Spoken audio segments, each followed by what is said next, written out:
발의된 지 2년 5개월 넘게 국회에서 필요했던 제주 4.3 사건 특별법 개정안에 대해서 국회가 오늘 심사에 나섭니다. 이번에도 국회 문턱을 넘지 못하면 20대 국회 종료와 함께 자동 폐기될 가능성이 큰 만큼 그 결과에 관심이 쏠리고 있습니다. 취재기자 연결합니다. 이승배 기자. 네, 국회입니다.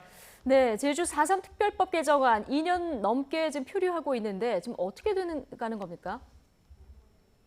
네, 오늘 오전 국회 행정안전위원회 법안 소위에서 다루게 될 내용인데요. 모두 5개의 법안입니다.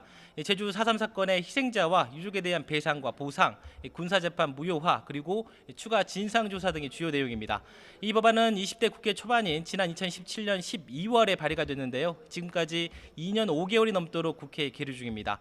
1조 8천억 원에 이르는 배상, 보상 비용에 대한 정부 부처 간 입장 차이와 통합당의 반대로 상임위원회 문턱을 넘지 못한 겁니다.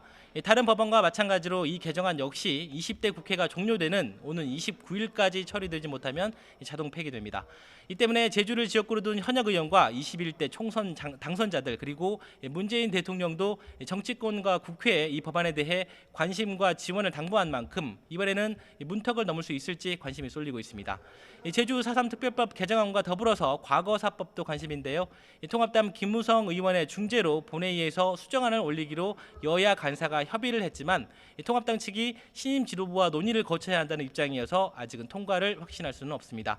여야는 상임위원회를 통과한 법안의 처리를 위해 다음 주 본회의를 열 것으로 전망이 되고 있습니다. 현재 임시국회 회기인 15일 전에 여는 것은 사실상 불가능하고요. 내일 여야 원내대표가 만나서 본회의 일정을 다시 잡을 계획입니다. 네, 이번엔 여당 소식 알아보겠습니다. 민주당이 오늘 비례위성정당인 더불어시민당과 본격적인 합당 작업에 들어가죠. 네, 그렇습니다. 이미 예고한 대로 민주당은 비례정당인 더시민당과 오늘부터 본격적인 합당 절차에 착수를 했습니다.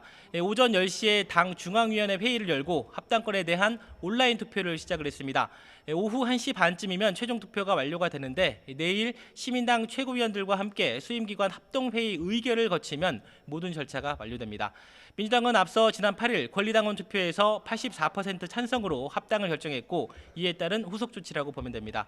미래통합당 위성정당인 미래한국당도 원칙적으로는 합당을 하겠다는 입장을 밝혔습니다. 주호영 신임 원내대표는 합당은 빠르면 빠를수록 좋다 이렇게 밝혔고요. 원유철 대표 역시 오늘 최고위원회에서도 합당은 반드시 하겠다 이렇게 또 밝혔습니다. 다만 연동형 비례대표제 폐지 논의를 위한 여야 2+2 대표 회담에 민주당이 적극적으로 나서라고 촉구하기도 했습니다. 네, 통합당이 다음 주에 김종인 비대위 문제를 놓고 끝장 토론하기로 했다고요?